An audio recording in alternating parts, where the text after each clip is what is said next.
حق کہتے ہیں کسی رشتے یا کسی تعلق کے بنیاد پر انسان پر جو ذمہ داریاں لاحق ہوتی ہیں، جو ذمہ داریاں انسان سے وابستہ ہوتی ہیں، اس کو کیا کہا جاتا ہے؟ عام طور پر حق کہا جاتا ہے۔ حق کی جمع ہے حقوق۔ تو حقوق دو طرح کے ہیں، ایک حقوق اللہ اور دوسرے حقوق العباد۔ حقوق اللہ کا مطلب اللہ کے حقوق۔ بندے نے جب اللہ معبود ہے اور انسان عبد ہے، اس کا بندہ ہے، تو اللہ اور بندے کے درمیان عبد اور معبود کا رشتہ ہے۔ اس رشتے کا جو تقاضا یہ ہے کہ بندہ کیا کرے؟ اللہ پر ایمان لائے اور اس کے ساتھ شرک نہ کرے اور اس کے بتائے ہوئے چیزوں پر عمل کرے، اس کے احکامات پر عمل کرے اور اس نے جن چیزوں سے بچنے کا حکم دیا ہے اس سے بچے۔ یہ حقوق اللہ ہیں، یعنی اللہ پر ایمان لانا اور اس کے بتائے ہوئے راستے پر چلنا، اس نے جو فرائض و واجبات ہم پر مقرر فرمائے ہیں اس کو ادا کرنا، اور جن چیزوں سے بچنے کا اس نے حکم دیا ہے ان سے بچنا، یہ اللہ رب العزت کے حقوق ہیں۔ دوسرا حقوق العباد ہے۔ اللہ نے انسان کو جو مخلوق سے رشتے جوڑے ہیں، کسی سے اس کا تعلق ماں باپ سے ہے اور کسی کا اس سے تعلق بھائی بہن سے ہے، بیوی بچوں سے ہے اور رشتہ داروں سے ہے، پڑوسیوں سے ہے، جو ہے نا دیگر مسلمانوں سے ہے، انسانوں سے ہے، تو ان کے بھی جو ہے نا ان رشتوں کے بھی حقوق ہیں اور تقاضے ہیں۔ تو لہذا حقوق اللہ جو ہے، اللہ کے حقوق، اگر اس میں کمی ہو جائے، کوتاہی ہو جائے، تو وہاں دو آپشن ہیں۔ یا تو اللہ تعالیٰ اپنے فضل و کرم سے معاف فرما دے، یعنی آپ کو نماز پڑھنا اللہ کا حق تھا نہیں پڑھے، روزہ رکھنا اللہ کا حق تھا نہیں کرے، زنا نہیں کرنا تھا اللہ نے منع فرمایا تھا کر لیے، چوری نہیں کرنا تھا، غیبت نہیں کرنا تھا اللہ نے منع فرمایا تھا کر لیے۔ تو اللہ کے حقوق کی پامالی آپ نے کی ہے، اللہ کے حقوق کو آپ نے برباد کیا ہے، تو وہاں اللہ کے حقوق میں آپ نے حق تلفی کی ہے، تو وہاں دو آپشن ہیں۔ یا تو اللہ فضل والا ہے، رحم و کرم والا ہے، بغیر سزا کے آپ کے گناہوں کو جو آپ نے کوتاہی کی ہے اس کو معاف بھی فرما سکتا ہے۔ لیکن دوسرا آپشن یہ بھی ہے کہ اللہ تعالیٰ آپ کو اپنے گناہوں کی سزا دے کر پھر جنت میں آپ کو داخل فرما سکتا ہے۔ ایک تیسرا آپشن یہ بھی ہے کہ سرکار کی شفاعت سے بھی کیا ہو سکتا ہے؟ بندہ جنت میں جا سکتا ہے۔ یہ حقوق اللہ میں اگر کوتاہی ہو جائے، حق تلفی ہو جائے تو۔ لیکن اگر حقوق العباد میں اگر حق تلفی ہو جائے، آپ نے کسی کی حق تلفی کی ہے، کسی پر ظلم کیا ہے، کسی کا حق مارا ہے، کسی کو تکلیف دی ہے، کسی کے ساتھ بدسلوکی کی ہے، کسی کو جو ہے نا مارا اور توڑا ہے، تو بہرحال کسی کی آپ نے حق تلفی کی ہے، تو وہ اس وقت اللہ بھی اس کو معاف فرمانے والا نہیں ہے اس وقت تک جب تک کہ جس کے ساتھ آپ نے ظلم اور زیادتی کی ہے وہ آپ کو معاف نہ کر دے۔ جس کے ساتھ آپ نے ظلم و زیادتی کی ہے وہ آپ کو معاف نہ کر دے، اس وقت تک اللہ تعالیٰ بھی معاف کروانے والا جو ہے نا نہیں ہے۔ ٹھیک ہے، آپ نے کسی کی حق تلفی کی تھی، کسی پر ظلم کیا تھا، اس وقت آپ حج کر لیں، عبادتیں کر لیں، ریاضتیں کر لیں، کچھ بھی کر لیں، وہ معاف فرمانے والا نہیں ہے۔ کل قیامت کے دن اللہ رب العزت کی بارگاہ میں وہ جو مظلوم ہے وہ فریاد کرے گا کہ فلاں شخص نے میرے ساتھ زیادتی کی تھی، تو اللہ رب العزت کیا کرے گا؟ زیادتی کرنے والے کے گناہوں کو نیکیوں کو کیا کرے گا؟ وہ مظلوم کے حق میں دے دے گا۔ اور اگر اس کے پاس زیادتی کرنے والے کے پاس نیکیاں نہیں ہیں تو مظلوم کے جو گناہ ہیں وہ اس پر ڈال دیے جائیں گے۔ تو لہذا بندوں کے اگر حق میں حق تلفی ہوتی ہے، خواہ آپ وہ ماں باپ کی کریں، بیوی بچوں کی کریں، یا بھائیوں کی کریں، یا پڑوسیوں کی کریں، یا عام مسلمانوں کی کریں، کسی بھی انسان کے ساتھ اگر آپ حق تلفی کرتے ہیں تو وہ اس وقت تک معاف نہیں ہوتی جب تک کہ وہ بندہ خود معاف نہ کر دے۔ اب بسا اوقات ایسا ہوتا ہے کہ انسان کسی کے ساتھ زیادتی کرتا ہے اور خیال بھی پیدا ہوتا ہے کہ جو ہے کیا کرے؟ معافی مانگ لے، اس سے معاملہ صفائی کر لے، لیکن وہ زندہ نہیں رہتا، وہ اس دنیا سے چلا جاتا ہے۔ تو ویسی صورت میں کیا کرے؟ تو کیا کرنا ہے؟ اس کے لیے احادیث میں احکام یہ ہے کہ وہ زندگی بھر اس کے لیے مغفرت کی دعا کرتا رہے۔ اللہم اغفر لنا ولہ، اے اللہ مجھے بھی بخش دے، اس کو بھی بخش دے، جس کے ساتھ میں نے زیادتی کا معاملہ کیا ہے، تو اس کے لیے مغفرت کی دعا کرتا رہے۔ یہ حقوق العباد کا معاملہ ہے۔ بات سمجھ گیا؟ حقوق اللہ میں آپشن معافی کا ہے، لیکن حقوق العباد میں معافی کا آپشن جو ہے نا نہیں ہے۔ تو اسی لیے بندے کو چاہیے کہ ہمیشہ حقوق اللہ سے بھی بچتا رہے، اس میں حقوق اللہ میں کوتاہی سے بھی بچتا رہے، اور حقوق العباد کی کوتاہی سے بھی بچتا رہے، لیکن خاص طور پر حقوق العباد سے کی کوتاہی سے بچنے کا اور اس کی پامالی اور اس کو پامال کرنے سے ہمیشہ بچتا رہے۔ اس معاملے میں بالکل کلیئر کٹ مخلوق کے ساتھ معاملہ وہ رکھنا اسے چاہیے۔ تو حقوق العباد جتنے بھی ہیں ان میں سب میں پہلا جو حق ہے وہ والدین کا حق ہے، کیونکہ دنیا میں جب انسان آتا ہے تو اللہ سے تو اس کا تعلق دنیا میں آنے سے پہلے سے بھی ہوتا ہے، لیکن دنیا میں جب انسان آتا ہے تو سب سے پہلے جس سے تعلق انسان کا ہوتا ہے وہ ماں باپ ہے۔ جب دنیا میں پیدا ہوتا ہے تو پھر اس کے بعد بھائی بہن سے تعلق ہوتا ہے، پھوپھی خالہ وغیرہ وغیرہ سب سے تعلق ہوتا ہے، لیکن دنیا میں سب سے پہلے انسان کا جس سے تعلق ہوتا ہے یا جو چیز دنیا میں آنے کا ذریعہ انسان کا بنتی ہے وہ ہے ماں باپ۔ تو لہذا انسان کا سب سے پہلا رشتہ دنیا میں آنے جب آتا ہے تو سب سے پہلا رشتہ وہ والدین کا ہے، اور اس کے بعد دیگر رشتے ہیں، تو سب سے پہلا حق بھی والدین کا ہے، سب سے پہلا حق بھی والدین کا ہے۔ دنیا میں آنے سے پہلے بندے کا تعلق اللہ سے ہوتا ہے، اور دنیا میں جاتا ہے تو سب سے پہلے اس کے بعد اللہ سے جو حق اللہ سے جو رشتہ اس کا ہوتا ہے، اس کے بعد دنیا میں آنے کے بعد سب سے پہلا اس کا جو رشتہ ہوتا ہے والدین کا ہوتا ہے۔ تو سیکنڈ درجے میں، دوسرے درجے میں جو رشتہ ہوتا ہے وہ والدین سے بندے کا ہوتا ہے۔ اسی وجہ سے اللہ رب العزت کے حق کے بعد دنیا میں سب سے پہلا اگر کسی کا حق ہے تو وہ والدین کا ہے۔ چنانچہ خطبہ مسنونہ کے بعد میں نے جس آیت مبارکہ کی تلاوت کا شرف حاصل کیا، اس میں اللہ رب العزت فرماتا ہے وَقَضَىٰ رَبُّكَ أَلَّا تَعْبُدُوا إِلَّا إِيَّاهُ وَبِالْوَالِدَيْنِ إِحْسَانًا، کہ دیکھو تمہارے رب کا حکم ہے کہ تم اس کے سوا کسی کی عبادت مت کرنا۔ اس میں اللہ رب العزت اپنے حق کی طرف نشاندہی فرما، اپنے حق کو ادا کرنے کا حکم دے رہا ہے کہ عبادت صرف اللہ رب العزت کا حق ہے، کیونکہ وہی معبود حقیقی ہے، اس کے علاوہ کسی اور کی عبادت جو ہے نا مقبول بھی نہیں ہے اور درست بھی نہیں ہے۔ تو لہذا عبادت سب سے پہلا حق اللہ کا ہے۔ تو اللہ نے اس آیت میں سب سے پہلے اپنے حق کا تذکرہ فرمایا، اپنے حق کا حکم دینے کے بعد، اپنے حق کی بجا آوری کا حکم دینے کے بعد اللہ رب العزت نے فرمایا وَبِالْوَالِدَيْنِ إِحْسَانًا، والدین کے ساتھ کیا کرو؟ حسن سلوک کرو، ٹھیک ہے، حسن سلوک کرو۔ تو اللہ کے حق کے بعد اگر کائنات میں دوسرے درجے میں سب سے پہلا حق اگر کسی کا ہے تو مخلوق میں وہ والدین کے ساتھ حسن سلوک کا ہے۔ یہ صرف اس امت کو حکم نہیں دیا گیا، بلکہ آدم علیہ السلام سے لے کر اس امت تک ہر ایک کے لیے یہی حکم ہے کہ اللہ کے حق کے بعد سب سے پہلا اگر کسی کا حق ہے دنیا میں تو وہ والدین کا ہے۔ چنانچہ قرآن کریم میں دوسرے مقام پر فرمایا گا وَإِذْ أَخَذْنَا مِيثَاقَ بَنِي إِسْرَائِيلَ لَا تَعْبُدُونَ إِلَّا اللَّهَ وَبِالْوَالِدَيْنِ إِحْسَانًا، کہ ہم نے بنی اسرائیل سے یہ وعدہ اور عہد و پیمان لیا کہ تم اللہ کے سوا کسی کی عبادت نہیں کرو گے، اس کے بعد دوسرا پیمان ہم نے وعدہ یہ لیا کہ والدین کے ساتھ حسن سلوک کرو گے۔ چنانچہ علماء اکرام یہاں تک بھی فرماتے ہیں کہ موسیٰ علیہ السلام کی شریعت میں، عیسیٰ علیہ السلام کی شریعت میں والدین کی نافرمانی کی سزا سزائے موت بھی تھی۔ عیسیٰ علیہ السلام جب جھولے میں تھے، جب انہوں نے عیسیٰ علیہ السلام سے لوگوں نے پوچھا تو آپ نے کیا جواب دیا؟ جھولے میں جو کلمات عیسیٰ علیہ السلام نے ادا کیے وہ تھے انی عبد اللہ، میں اللہ کا بندہ ہوں، آتانی الکتاب، اللہ نے مجھے کتاب عطا کی ہے، وجعلنی نبیا، اور مجھے نبی بنایا ہے،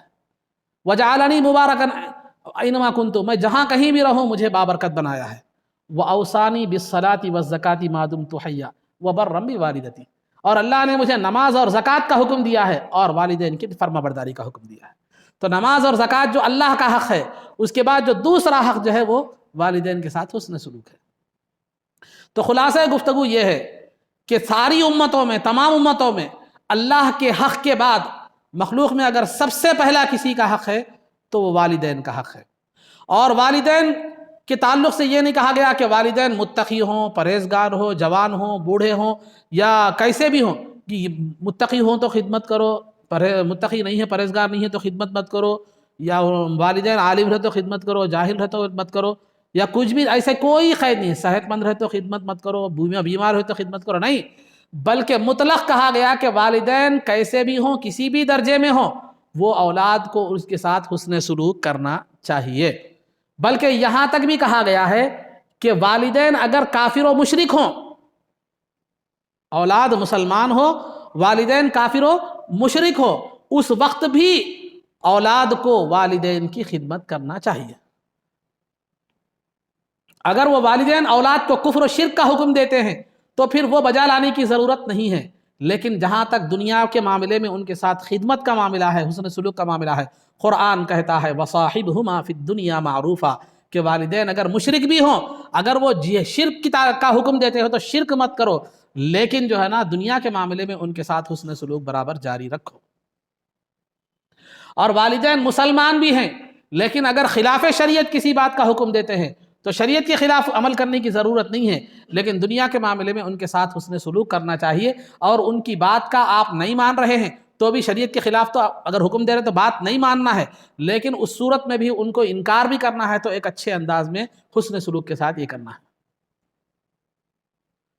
تو یہ والدین کا معاملہ ہے، یہ ہر حالت میں ہر اس میں یہ والدین کا معاملہ ہے۔ اب اس کے بعد خاص طور پر زندگی میں والدین کی ایک سچویشن ایسی آتی ہے جب اس وقت ان کی اور زیادہ ان پر توجہ دینے اور ان کے ساتھ حسن سلوک کرنے کا وقت آتا ہے۔ اس کو قرآن نے یوں بیان فرمایا اما یبلغن عندک الکبر احدہما او کلاہما فلا تقل لہما اف ولا تنہرہما وقل لہما قولا کریما، کہ اگر والدین جب تک جوان ہوں تو وہ تمہیں ان کی اتنی خدمت کی ضرورت پیش نہیں آتی، بلکہ وہ خود تمہارے سہارا بن جاتے ہیں، وہ خود تمہارے مددگار بن جاتے ہیں، وہ خود تمہارے جو ہے نا تو تمہارے لیے جو ہے نا معاون اور مددگار بن جاتے ہیں۔ دیکھیے کئی ایسے والدین آپ کو نظر آئیں گے جب تک ان کے ہاتھ اور پیر میں طاقت تھی وہ صحت مند تھے، اولاد کے پکانے کی ذمہ داری بھی ان کی تھی، بلکہ بعض اوقات والدین اولاد کے کپڑے بھی دھویا کرتے تھے اور ان کے دیگر کاموں میں ان کے جو ہے نا مددگار ہوتے تھے۔ تو والدین جب تک جو ہے نا جو صحت مند ہیں اور طاقتور ہیں اس وقت تک وہ تمہاری خدمت کی اتنی ضرورت انہیں نہیں پڑتی، لیکن جب وہ بوڑھے ہو جاتے ہیں اما یبلغن عندک الکبر او احدہما فلا تقل لہما اف، جب وہ والدین بوڑھے ہو جاتے ہیں، خود سے کام کرنے کی صلاحیت نہیں رکھتے، ہاتھ اور پیر میں قوت نہیں رہتی، اعضاء کمزور ہو جاتے ہیں، دل کمزور ہو جاتا ہے، دماغ کمزور ہو جاتا ہے، وہ خود سے کام کرنے کی صلاحیت نہیں رکھتے، تو ویسے وقت میں نیک بخت اور فرمانبردار اولاد کا امتحان ہوتا ہے کہ وہ احساس مند اولاد والدین کی خدمت کرتی ہے یا نہیں کرتی۔ کیونکہ ضعیفی اور بڑھاپا جب آتا ہے تو ضعیفی اور بڑھاپے میں جو ہے نا ان کے اندر تھوڑا سا غصہ آ جاتا ہے، چڑچڑاپن آ جاتا ہے اور سوچنے سمجھنے کی صلاحیت کم ہو جاتی ہے، ایک ہی بات کو بار بار کہتے رہتے ہیں یا ایک ہی بات کا بار بار حکم دیتے ہیں یا ہر بات پر کچھ ٹوکنے بھی لگتے ہیں، یا بہرحال مختلف چیزیں جب آپ اس عمر کو پہنچیں گے تو آپ کو بھی وہ آنے والی ہیں، تو لہذا یہ کیفیتیں پیدا ہو جاتی ہے۔ تو اس وقت اولاد کا فرما بردار اولاد کی ذمہ داری یہ ہے کہ اس وقت صبر سے کام لے، اور اس وقت اولاد کا والدین کے ساتھ سلوک کیا ہونا چاہیے؟ قرآن کہتا ہے وَلَا تَقُلْ لَهُمَا اُفٍّ، ان کو اف بھی مت کہو، وَلَا تَنْهَرْهُمَا، اور نہ ان کو جھڑکو، اف بھی مت کہو جھڑکو بھی مت۔ ایک تو جھڑکنا علل اعلان منہ پر سخت کلامی کرنا ہے، سخت کلامی تو دور کی بات، ایسا رویہ بھی معمولی اختیار مت کرو جس سے ان کے دل کو تکلیف ہوتی ہے، کیونکہ بڑھاپے کا وقت بڑا آزمائش کا وقت ہوتا ہے، انسان کمزور ہو جاتا ہے، بیماریاں اس کو گھیر لیتی ہیں اور اس کی قوت ختم ہو جاتی ہے، وہ مختلف طرح کی تکلیفوں میں ہوتا ہے، پھر آگے زندگی کے اختتام کا غم اسے الگ ہوتا ہے، پھر قبر کی منزل کا غم خوف اسے الگ ہوتا ہے، پھر ایسے وہ دل بھی کمزور ہو جاتا ہے۔ ایسے نازک وقت میں اس کو معمولی سے معمولی چیز بھی کیا ہوتی ہے؟ تکلیف کا باعث بنتی ہے، اس کے دل کو تکلیف کا باعث بنتی ہے۔ ویسے وقت میں فرما بردار اولاد کا کام یہ ہے کہ وہ اس وقت والدین کے ساتھ حسن سلوک کرے، ان کو نہ جھڑکے نہ ان کو اف کہے، بلکہ کیا کہے؟ وَقُلْ لَهُمَا قَوْلًا كَرِيمًا، ان کے ساتھ ادب سے گفتگو کرے، ان کے ساتھ ادب سے گفتگو کرے۔ وَاخْفِضْ لَهُمَا جَنَاحَ الذُّلِّ مِنَ الرَّحْمَةِ، اور ان کے سامنے باادب ہو جائے، اپنے آپ کو جھکا دے، اپنے آپ کو ایک غلام کی طرح پیش کرے، اور پھر یہ تمام حسن سلوک کے ساتھ ساتھ ان کے لیے دعا بھی کرے رب ارحمہما کما ربیانی صغیرا، کہ اے اللہ ان پر رحم فرما جیسے انہوں نے بچپن میں مجھ پر رحم فرمایا تھا۔ پھر آگے اللہ تعالیٰ فرما رہا ہے کہ اولاد والدین کی خدمت کر رہی ہے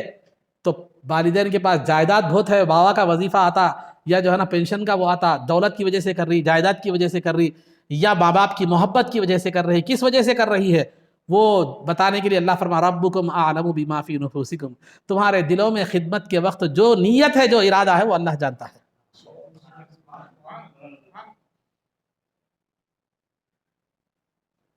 تو تمہارے جو ہے نا جانتا ہے، ان تکونوا صالحین فانہ کان للاوابین غفورا، اگر تم اپنی نیت میں مخلص ہو،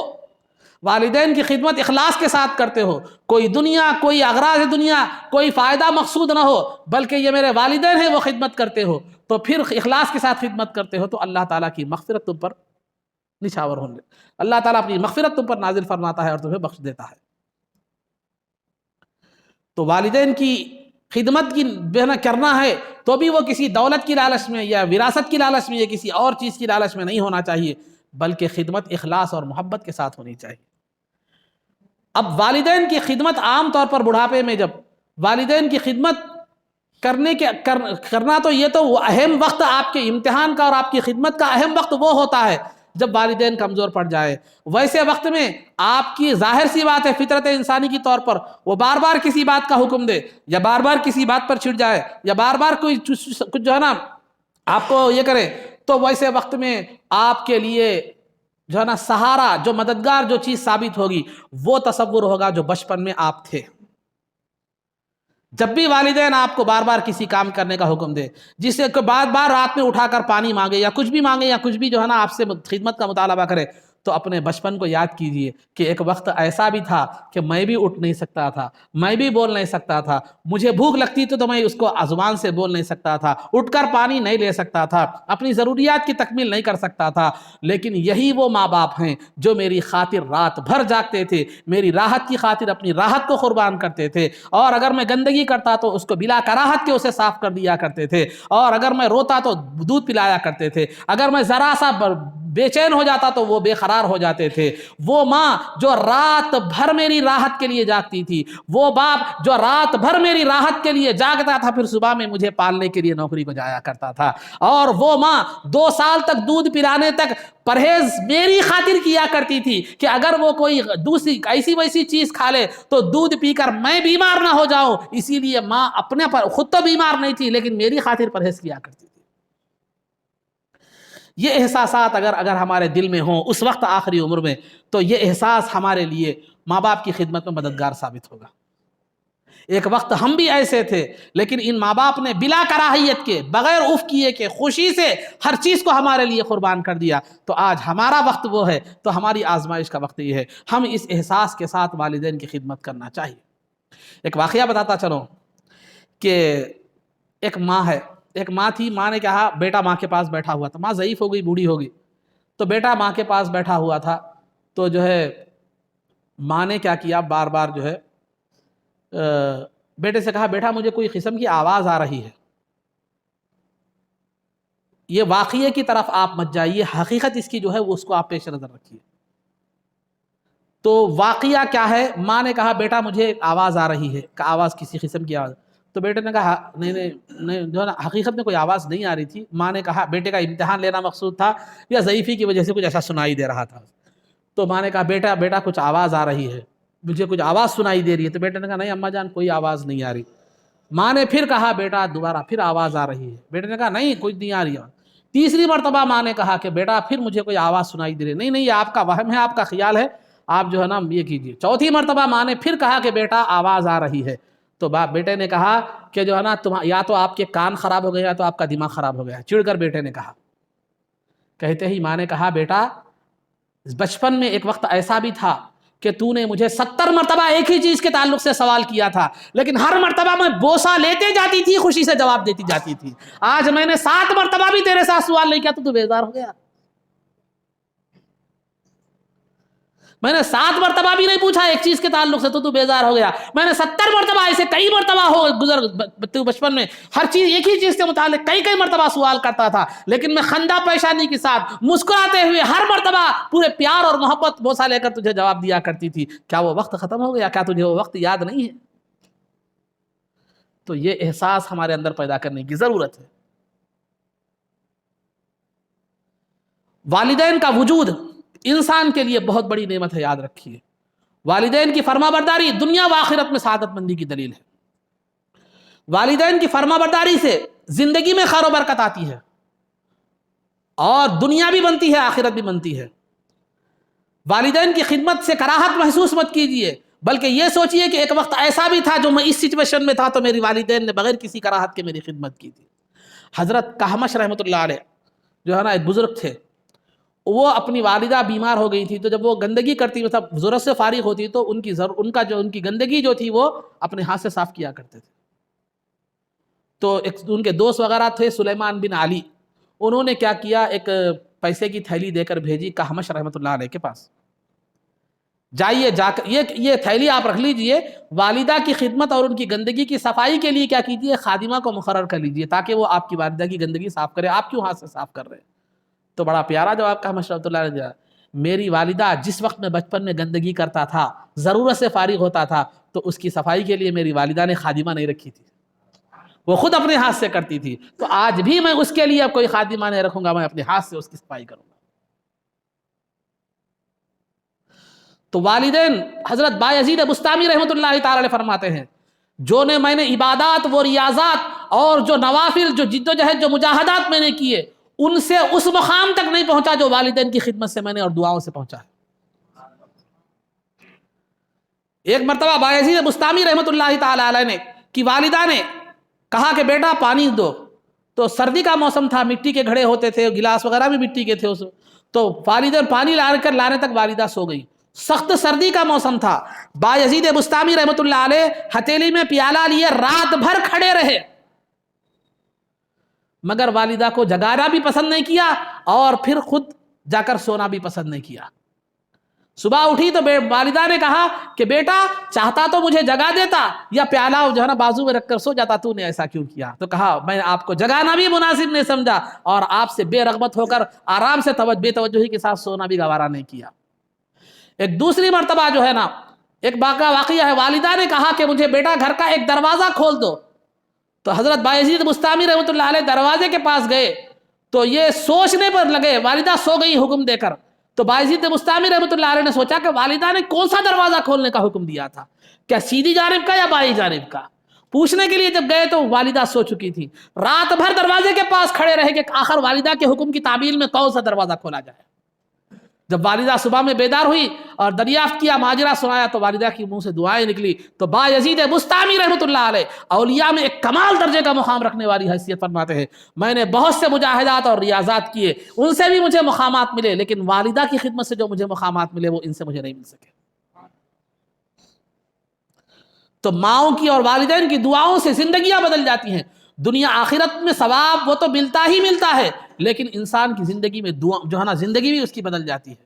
اور والدین کی نافرمانی سے زندگی بھی دنیا بھی برباد ہو جاتی ہے اور آخرت بھی برباد ہو جاتی ہے۔ والدین کے نافرمانی جو آدمی کرتا ہے اس کے نقصانات بھی ذرا سنتے چلیں۔ جبریل سرکار کی اس کے لیے بد دعا ہے، آپ حدیث اکثر سنتے رہتے ہیں کہ جمعہ کے موقع پر سرکار نے ممبر پر چڑھے تو جو ہے نا ایک سیڑھی پر چڑھے تو آمین کہا، دوسری سیڑھی پر چڑھے تو آمین کہا، تیسری سیڑھی پر چڑھے تو آمین کہا۔ صحابہ نے پوچھا خلاف معمول آپ نے ہر سیڑھی پر آمین کیوں کہا؟ تو جبریل امین وہاں موجود تھے، جبریل امین نے کہا جس نے اپنے ماں باپ کو پایا اور جنت نہ بنائی اور جنت کو جو ہے نا نہ کمایا وہ ہلاک و برباد ہو جائے، تو میں نے کہا آمین۔ دعا کرنے والا معصوم فرشتہ ہے اور آمین کہنے والی سرکار کی ذات ہے۔ اب مقبولیت کے بارے میں کوئی شک ہے کیا آپ کو؟ کیونکہ دعا کی مقبولیت کبھی دعا کرنے والے کے اعتبار سے ہوتی ہے، کبھی آمین کہنے والے کے اعتبار سے بھی ہوتی ہے۔ یہاں دعا کرنے والا سید الملائکہ اور یہاں دعا پر آمین کہنے والی ذات سید الانس والجان، سید الخلائق ہے، پھر اب یہاں دعا کی مقبولیت کا کیا ہے؟ تو لہذا ہلاک و بربادی اس کا مقدر بن جاتی ہے جو دنیا میں والدین کی نافرمانی کرتا ہے۔ اور بلکہ واقعات سرکار کے زمانے میں خود ایسے واقعات ملتے ہیں، میں واقعات کی تفصیلی کے لحاظ سے میں بولنا نہیں چاہ رہا ہوں، کہ کلمہ موت کے وقت والدین پر جو ہے نا بیوی کو ترجیح دیے، تو ترجیح یعنی بیوی کے حقوق، شادی ہو جائے تو بیوی کے حقوق بھی اپنی جگہ ہے، والدین کے حقوق بھی اپنی جگہ ہے، دونوں کے حقوق ادا کرنا چاہیے۔ والدین کی وہ محبت میں آ کے بیوی کی حق تلفی نہ ہو، بیوی کی باتوں میں آ کر والدین کی حق تلفی نہ ہو۔ تو بعض لوگ ایسے بھی تھے جو ہے نا سرکار کے زمانے کے واقعات بتا رہا ہوں کہ بیوی کو ترجیح دیتے تھے، والدین کی خدمت نہیں کرتے تھے، نہیں، لیکن ذرا بیوی کو صرف ترجیح دیا کرتے تھے، تو مرتے وقت کلمہ شہادت زبان پر نہیں آ رہا تھا۔ کیا ثابت ہوتا ہے اس سے؟ کہ والدین کے ساتھ اگر کوئی نافرمانی کرتا ہے تو زندگی میں بھی جو ہے نا مرتے وقت بھی اس کو جو کلمہ شہادت اس کی جو ہے نا زبان پر نکلنا دشوار ہو جاتا ہے، اور پھر اس کی اولاد بھی اللہ دنیا میں ہی اس کو عذاب دے دیتا ہے کہ اس کی اولاد خود نافرمان نکلتی ہے. جو تکلیفیں اس نے اپنے والدین کو دی تھی زبانی یا عملی، پھر وہ اولاد اس کا اس کی اولاد اس تکلیفوں کو کیا کرتی ہے؟ دہراتی ہے. وہ زمانہ پھر لوٹ کر آ جاتا ہے. تو عزیزان محترم، والدین کی جو ہے نا نافرمانی یہ انسان کو دنیا میں بھی ہلاک و برباد کر دیتی ہے اور آخرت میں بھی ہلاک و برباد کرتی ہے، اور ان کی خدمت دنیا میں بھی جو ہے نا راحت کا سبب بنتی ہے، بلکہ والدین کی خدمت مصیبتوں کو بھی دور کر دیتی ہے زندگی سے. بخاری شریف کی روایت ہے کہ 3 لوگ جا رہے تھے، 3 لوگ سفر کے لیے جا رہے تھے، جنگل میں پہنچے. اس زمانے میں گھوڑے اوڑے ایسی چیزاں تھے، تو جو ہے نا سفر میں جا رہے تھے، جنگل میں پہنچے. ایک غار میں بارش ہونا شروع ہو گئی. بارش شروع ہوتے ہی جو ہے نا کیا ہو گیا، وہ لوگ بارش سے بچنے کے لیے ایک غار میں چلے گئے. غار میں جانے کے بعد ہوا یہ کہ ایک بڑی چٹان ڈھلتی ہوئی آ کر کیا ہو گئی، غار کے منہ پر بیٹھ گئی، اور غار کا منہ بالکل بند ہو گیا.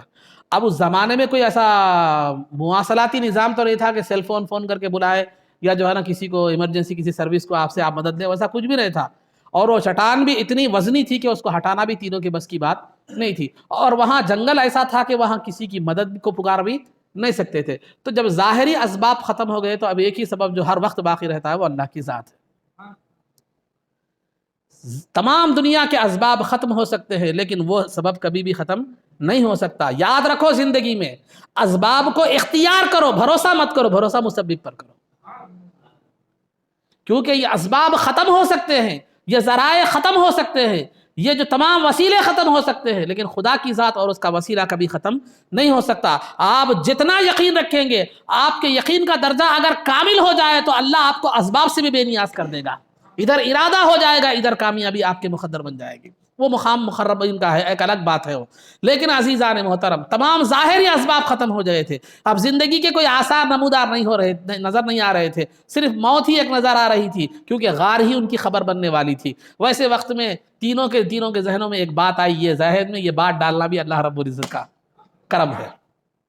تینوں کے ذہن میں یہ توفیق بھی ملتی ہے تو اس کی طرف سے ملتی ہے. تو لہذا عزیزان محترم، تینوں نے کہا کہ دیکھو، تم نے زندگی میں خالص اللہ کے رضا کے لیے جو کام کیے ہیں، خالص اللہ کے رضا کے لیے، اس کی خوشنودی کے لیے اگر کوئی دنیا زندگی میں کوئی کام کیے ہیں تو ان کام کا وسیلہ دے کر، ان کاموں کا وسیلہ دے کر اللہ رب العزت سے دعا مانگو، شاید یہ مصیبت ہٹ جائے، ہماری زندگی کے آثار پیدا ہو جائے. چنانچہ ایک شخص نے کہا، پروردگار عالم، میں ایک چرواہا ہوں اور میں بکریاں چرانے کے لیے جنگل میں جایا کرتا تھا.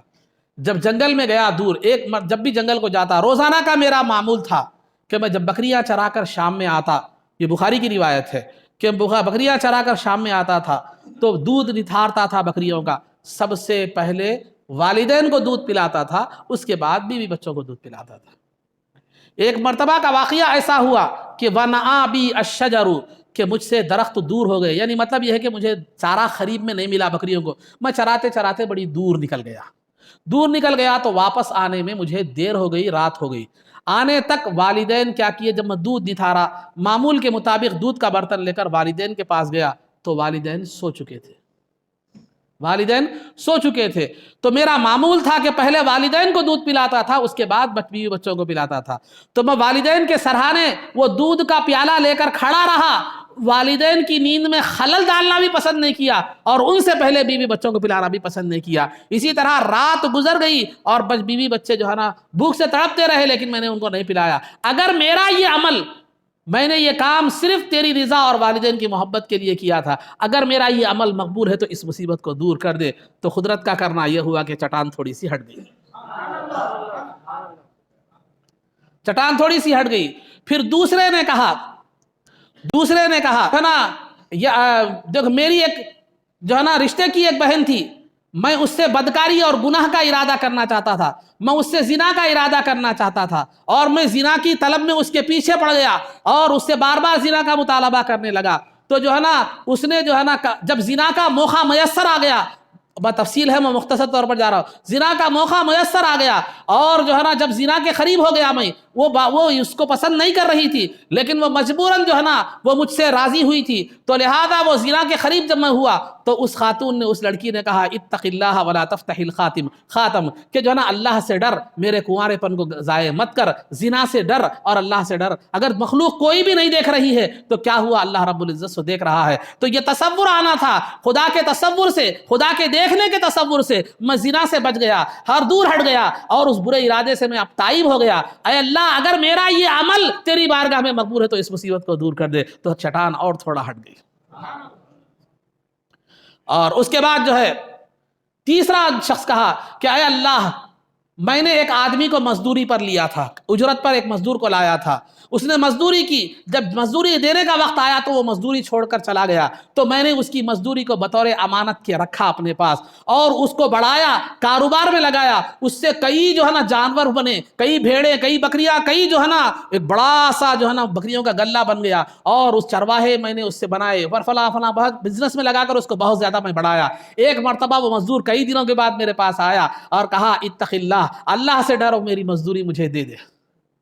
تو میں نے کہا جا وہ ہزاروں کی سووں کی شکل میں جو بکریاں جو چرواہے دکھ رہے ہیں وہ تیرے ہی ہیں. تو اس نے کہا اتق اللہ ولا تحزا بی کہ تو اللہ سے ڈر میرے ساتھ مذاق مت کر. میں نے تو صرف مزدوری مانگی تھی تجھے تو بکریوں کے گلے اور بکریوں کے ریوڑ مجھے دے رہا ہے. تو اس نے کہا ہاں میں نے تیری چھوڑی ہوئی مزدوری کو کاروبار میں لگایا آج نتیجے کے طور پر وہ یہاں بکریاں موجود ہے جا وہ تیری ہی ملکیت ہے تو لے کر چلا جا. تو جو ہے نا اس کے بعد جو ہے نا اس نے کہا کہ اے اللہ اگر میرا یہ عمل تیری بارگاہ میں جو ہے نا قابل قبول ہے تو اس مصیبت کو دور کر دے. تو چٹان پوری ہٹ گئی. غور کرنے کی بات یہاں یہ ہے کہ ایک نے اخلاص کے ساتھ والدین کی خدمت کی تھی تو مصیبت ہٹ گئی. تو والدین کی خدمت دنیا سے مصیبتوں سے کے ازالے کا ذریعہ بنتا ہے اور جو خدا سے ڈر کر گناہ کو ترک کر دے اللہ اس کی زندگی سے مصیبتوں کو دور کر دیتا ہے.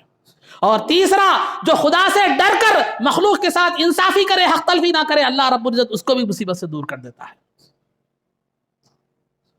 تو عزیزان محترم آج یہ تین چیزیں بھی اگر ہم اختیار کریں تو بہت سمجھتا ہوں آخرت کی کامیابی ہمارا مقدر بن جائے گی. والدین کے ساتھ حسن سلوک کریں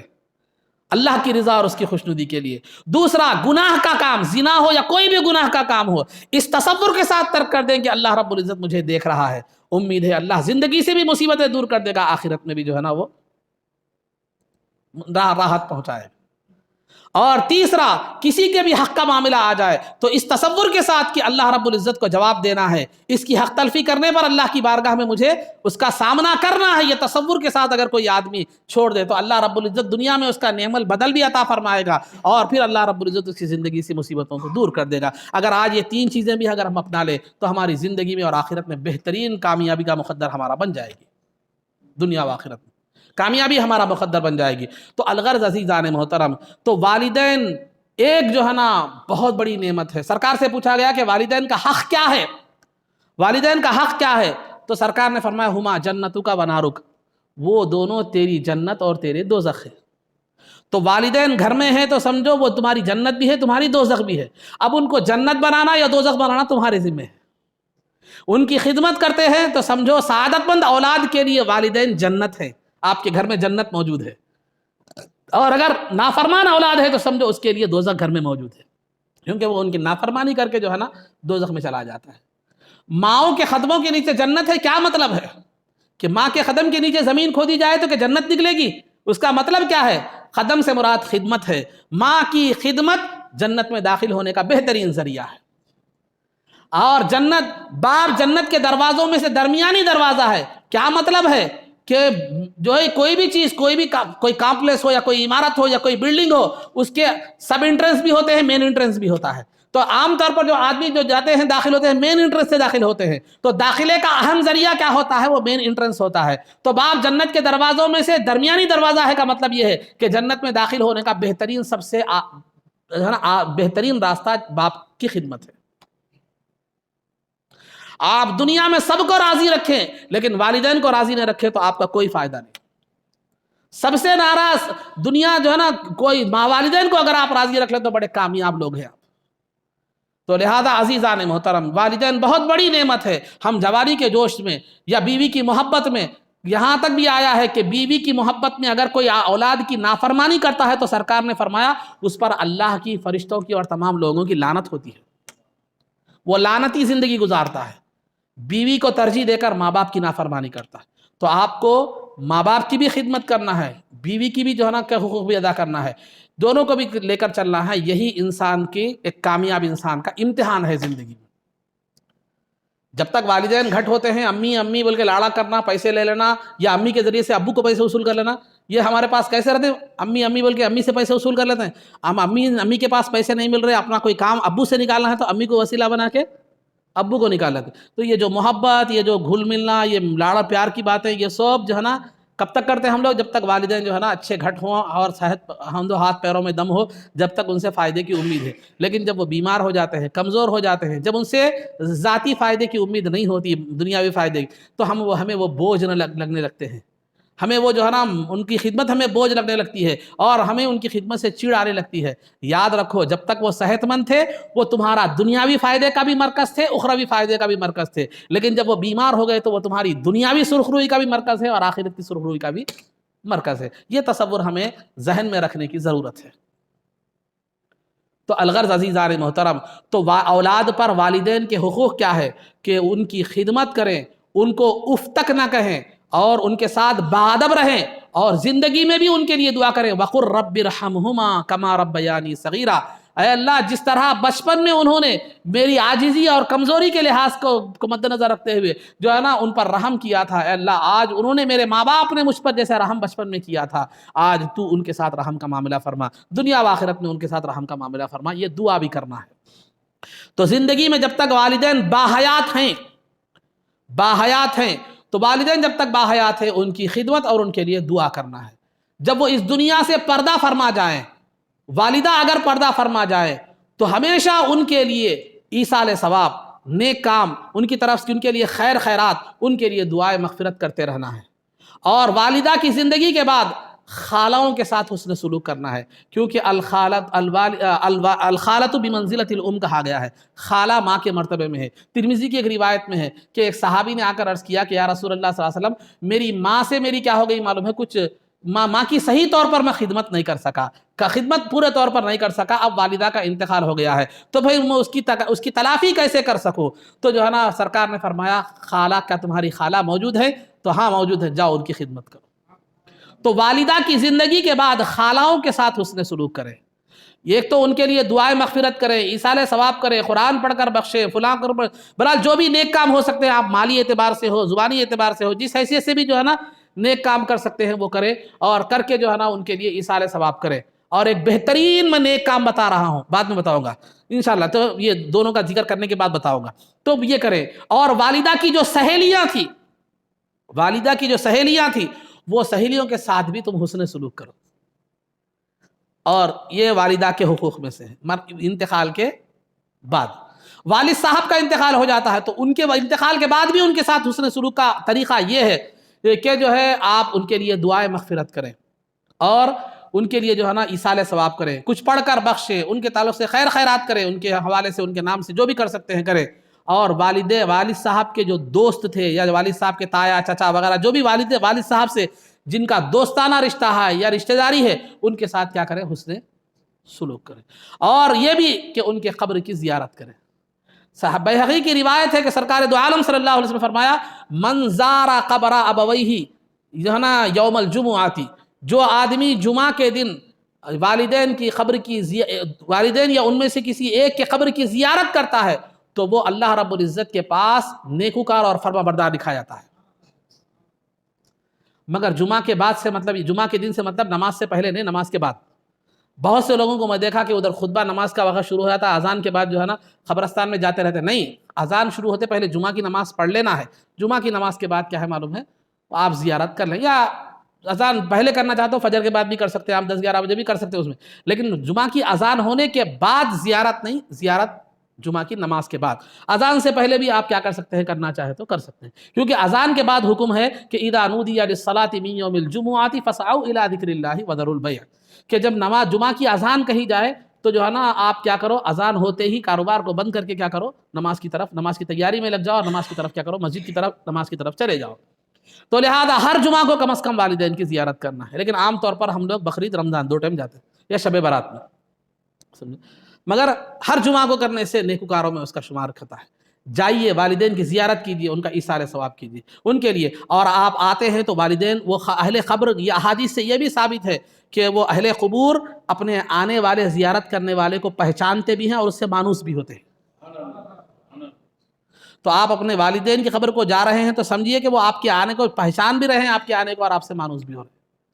اللہ مجھے اور آپ کو اس کی توفیق عطا فرمائے۔ تو تیسری بات اور ایک اہم بات جو میں بتاتا ہوں، انتقال کے بعد والدین، والد ہو یا والدہ ہو، انتقال کے بعد کی بات بتا رہا ہوں۔ خواہ اگر وہ وصیت کریں تو ٹھیک ہے، نہیں بھی کریں تو بھی جو ہے نا، انتقال کے بعد فرما بردار اولاد کے لیے چاہیے کہ ایک کام ضرور کرے، ادھر ادھر پیسے خرچ کرنے کے بجائے ایک کام کیا کرے، ان کی ہر نماز اور ہر جو ہے روزے کے بدلے میں صدقہ و خیرات کرے 1.25 کلو گیہوں کی مقدار میں۔ آج کے حساب سے ریٹ بول رہا ہوں میں، ہمیشہ کا نہیں، ہمیشہ آگے کیسے رہتا ریٹ نہیں معلوم، آج کے حساب سے ریٹ اگر آپ دیکھیں 1 کلو گیہوں 30-40 روپے میں ہے، اتنے ہی ہوں گے نا، 50 سے 60 روپے ایک نماز یا ایک روزے کے بدلے میں کیا کریں آپ، غریبوں میں خیرات کر دیں، تو انشاءاللہ زندگی میں نہیں، زندگی کے بعد، جب تک زندگی ہے وہ لوگوں کو خود پڑھنے کی ذمہ داری ہے، وہ انتقال ہو گیا، کچھ نمازیں ان کی رہ جائے، کچھ روزے ان کے جو ہے نا رہ جائے، تو ہر نماز اور ہر روزے کی طرف سے کیلکولیشن کر کے ایک اندازہ آپ کیا کریں معلوم ہے، وہ جتنا دے سکتے ہیں یا آپ کی استطاعت کے لحاظ سے، دوسرے کام کے بجائے کیا کریں آپ، دہم بھی کریں، مختصر طور پر غریبوں کو بلا کر کھلائیں، چہلم بھی کریں، مختصر کریں، برسی کریں، بڑا دہم فنکشن ہال میں کرنے کے بجائے، چہلم فنکشن ہال میں کرنے کے بجائے، برسی فنکشن ہال میں کرنے کے بجائے، یہ فائدے سے خالی نہیں ہے، نہیں کہہ رہا ہوں میں، یہ بھی فائدے والی چیز ہے، لیکن یہ اس سے ثواب ملتا ہے، اس سے ذمہ داری ختم ہوتی ہے۔ ثواب کا کام بھی کیجئے، مجھے انکار نہیں ہے، دہم سے بھی انکار نہیں ہے، چہلم سے بھی انکار نہیں ہے، برسی سے بھی انکار نہیں، یہ بھی کیجئے، ایک ثواب کا کام ہے، ٹھیک ہے، کھانا کھلانا بھی ثواب کا کام ہے، لیکن اس کو بھی پیش نظر رکھیے کہ اس سے ذمہ داری ساخت ہوتی ہے کہ ہر نماز کے بدلے میں، آج کے دن کے حساب سے بات کر رہا ہوں میں، آج کے دن کے حساب سے ہر نماز، اب ریٹ آگے کیا ہے، زمانہ مہنگا ہو گیا، گیہوں مہنگی ہو گئی، یا حالات آگے بدل سکتے ہیں، یہ مقدار اگر آپ کو استطاعت ہے 50 سے 60 روپے جو ہے نا آپ کیا کریں، ایک نماز یا ایک روزے کے بدلے میں اگر آپ خیرات کریں تو اللہ کی ذات سے امید ہے کہ وہ کیا کر سکے، یہ ذمہ داریاں ان پر سے ساخت ہو جائے، کل ان کے بارے میں ان سے پوچھ نہ ہو۔ یہ فقہ کا مسئلہ ہے، پوری مسترد طور پر آپ نور العزا بھی اٹھا کر دیکھ سکتے ہیں، کسی بھی فقہ کی کتاب میں آپ اٹھا کر دیکھ سکتے ہیں، پوری ذمہ داری کے ساتھ میں یہ بات کہہ رہا ہوں، لیکن کب ہے یہ انتقال ہو جائے والدین کا، یا زندگی کے ایسے سچویشن میں پہنچ جائیں، کوما میں، جیسا عالم نظام وغیرہ، جب وہ عبادت کرنے کے موقف میں نہیں رہتے، وہ وقت میں ہے، لیکن جب تک صحت ہے، جب تک اشارے سے بھی نماز وغیرہ پڑھ سکتے ہیں، اس وقت تک جو ہے نا یہ گنجائش نہیں ہے۔ سمجھ میں آ گئی بات؟ تو آپ والدین کے لیے بہترین ایصال ثواب کر سکتے ہیں، تو جہاں آپ دہم کر سکتے ہیں، چہلم کر سکتے ہیں، برسی کر سکتے ہیں، ٹھیک ہے، یہ بھی کیجئے، ایک ثواب کا ایک یہ بھی ذریعہ ہے، لیکن اس کے ساتھ ساتھ اس جانب زیادہ آپ توجہ دیجئے، یہ آپ کے والدین کے حق میں سب سے بہترین تحفہ ہوگا، اور ہمیشہ زندگی میں کم از کم روزانہ ایک مرتبہ تو اپنے والدین کی مغفرت کی دعا کیجیے، کیونکہ احادیث میں سرکار نے فرمایا میری امت کے لوگ قبر میں گناہگار بن کر داخل ہوتے ہیں، جب قبر سے اٹھتے ہیں تو بے گناہ نکلتے ہیں۔ کیوں؟ اس وجہ سے کہ ان کی اولاد یا ان کے جو ہے نا رشتہ داروں کی دعاؤں کا یا مغفرت کا یہ نتیجہ ہوتا ہے۔ تو لہذا والدین کی زندگی میں، والدین ہی نہیں، رشتہ دار جو بھی ہے، مومنین کے لیے خاص طور پر کیجیے، کیونکہ مومنین کی مغفرت کی دعا کرنے سے سرکار کو بھی خوشی نصیب ہوتی ہے، کیونکہ سرکار ہمیشہ امت کی مغفرت کی فکر میں ہوا کرتے۔ تو دعا کریں کبھی تو والدین کے ساتھ ساتھ اللہم اغفر للمؤمنین والمؤمنات بھی کہیے کہ اللہ تمام مومنین کو بھی مغفرت فرما، میرے والدین کی بھی فرما، میرے رشتہ داروں کی بھی فرما، فلاں فلاں۔ تو یہ مغفرت بھی کرتے رہیے، لازمی بنا لیجیے مغفرت کے لیے کہ آپ مغفرت بھی کرتے رہیے اور مغفرت کی دعا بھی کرتے رہیے، ان کے لیے ایصال ثواب بھی کرتے رہیے، اور میں جو بتایا ہوں وہ طریقہ ہر نماز یا روزے کے بدلے میں ایک دم دینا ضروری نہیں ہے، تھوڑا تھوڑا دیجیے، تنخواہ ملے تو تنخواہ میں سے کچھ پیسے مقرر کر لیجیے، ہر مہینے میں میری تنخواہ کے حساب سے 5 نمازوں کا یا 5 روزوں کا میں کیا کروں گا، عام طور پر روزے سال میں ایک مرتبہ ہوتے ہیں، اور اس میں عام طور پر پرانے لوگ تو یہ رکھتے ہیں، آخری عمر میں عام طور پر روزوں کا اہتمام نہیں ہوتا، روزوں کی تعداد تھوڑا کم ہی رہتی ہے، ہو سکتا ہے نمازوں کی تعداد کیا ہو، تھوڑی بنسبت روزوں کی کیا ہو زیادہ ہو، ہر ایک کی ویسا نہیں ہوتی، میں بدگمانی نہیں کر رہا ہوں کسی کے تعلق سے، انسان ہے ہوتا رہتا ہے، تو لہذا یہ بات بتا رہا ہوں۔ تو اسی لیے آپ یہ بھی کر سکتے ہیں کہ اپنے مہینے کی تنخواہ میں سے جو ہے نا اتنے پیسے میں والدین، ہماری والدہ ہو یا والدین کے اتنے نمازوں کے بدلے میں صدقہ کروں گا، اتنا کروں گا، ایسا کرتے رہے تو بھی آپ کے لیے آسانی بھی ہوگی، یا آپ مالدار ہیں، اللہ نے آپ کو دولت دی ہے، ایک ساتھ بھی آپ کیا کر سکتے ہیں، کر سکتے ہیں، تو یہ چیز آپ کے والدین کے لیے بہترین طور پر ثابت ہوگی۔ یہ جو ہے نا اس وقت ہے جب کہ جو ہے آپ کے والدین انتقال کر چکے ہوں یا زندگی کے آخری مرحلے میں نزا کے عالم میں پہنچ چکے ہوں، اب عبادت کا ممکن نہیں ہے۔ اور یہاں ایک وسوسہ آپ کے ذہن میں آئے گا کہ آپ زندگی بھر نمازوں سے کوتاہی کرتے رہے، مول صاحب بولے صدقہ دیے چلے آتا، زندگی بھر نمازوں سے کوتاہی کرتے رہے، آخری میں بچوں کو بول کے مرے یہ جائیداد رکھوں دیکھ میں یہ بیچ کے میرا نمازہ روزے دے دے بول کے، یہ جتنا بھی لپوٹ کام کرے تو اللہ تعالیٰ کو سب معلوم ہے، اللہ تعالیٰ دل کے حالات کو بھی جاننے والا ہے، یاد رکھیے، میرے کو بھی لگ جائیں گے جہنم، مول صاحب بولے تھے وہ لوگ، سمجھے، میرے کو یہ اس وقت نہیں ہے، اگر نہیں ہو سکا تو ہے، جان بوجھ کر کرنے کے لیے نہیں ہے، اگر کسی کی زندگی میں لاپرواہی ہو گئی، غفلت ہو گئی، ایسا پھر آخری میں زندگی میں ان نمازوں کو پڑھنے کا قضا کا موقع نہیں مل سکا تو ویسے لیے آپ جان بوجھ کر چھوڑ کے، جان بوجھ کر نمازیں چھوڑ رہے، جان بوجھ کے روزے چھوڑ رہے، آپ بہت مالدار ہوں جو ہے، میرے بیٹوں کو بول دیا یہ بلڈنگ رکھ دے کہ کرائے کی، میرے بعد بیچ کے یہ زمین میرا پلاٹ بیچ کے کیا کر دے، میری نمازوں روزوں کا جو ہے نا بخشش کا انتظام کر دے، یہ ایسا نہیں، یہ اللہ تعالیٰ آپ کی نیت کو کیا کرنے والا ہے، جو ہے جاننے والا ہے، یہ ویسے لوگوں کا ویسا کرنا نہیں ہے، بلکہ ایسا ہے کہ زندگی میں غفلت ہو گئی تھی، نمازوں سے روزوں سے غفلت ہو گئی تھی، اب وقت آ گیا، اب اس کی قضا کرنے کا موقع بھی نہیں رہا، تو اس کے لیے ہے، یہ مسئلے کو اچھی طرح ذہن میں رکھ لیں، ورنہ اگر آپ تھوڑا سا غلط سمجھیں یا جان بوجھ کر غلطی کریں تو آپ کے لیے بھی وبال ہے، میرے لیے بھی تھوڑا مسئلہ پیدا ہو سکتا ہے، لیکن خیر میں تو آپ نے مسئلہ میں نے پورے وضاحت سے بتا دی، اگر آپ اس میں کوئی گڑبڑ کرتے ہیں تو آپ ذمہ دار ہیں، تو بہرحال یہ چیز بہترین سلوک آپ کے والدین کے ساتھ بھی یہ آپ کا ہو سکتا ہے، تو یہ والدین کے حقوق کیا ہیں، زندگی میں کیا ہیں، زندگی کے بعد کیا ہیں، یہ میں نے آپ کے سامنے کیا کی ہے، رکھ دیے ہیں۔ اللہ رب العزت سے دعا ہے کہ پروردگارہ جو کچھ بھی کہا گیا اس پر عمل کی توفیق رفیق عطا فرما، عزت و عافیت کی زندگی دے اور ایمان پر ہمارا خاتمہ فرما، قبر میں دیدار مصطفیٰ سے بہرور فرما، نبی پاک صلی اللہ علیہ وسلم کے قدموں میں ہمارا حشر فرما، آپ کی شفاعت عظمیٰ سے ہم کو بہرور فرما، آپ کے دست مبارک سے جام کوثر پینا نصیب فرما، جنت میں آپ کی غلامی معیت اور رفاقت نصیب فرما، صلی اللہ تعالی وسلم علی خیر خلقہ سیدنا محمد و آلہ و صحبہ اجمعین برحمتک یا ارحم الراحمین والحمد للہ رب العالمین۔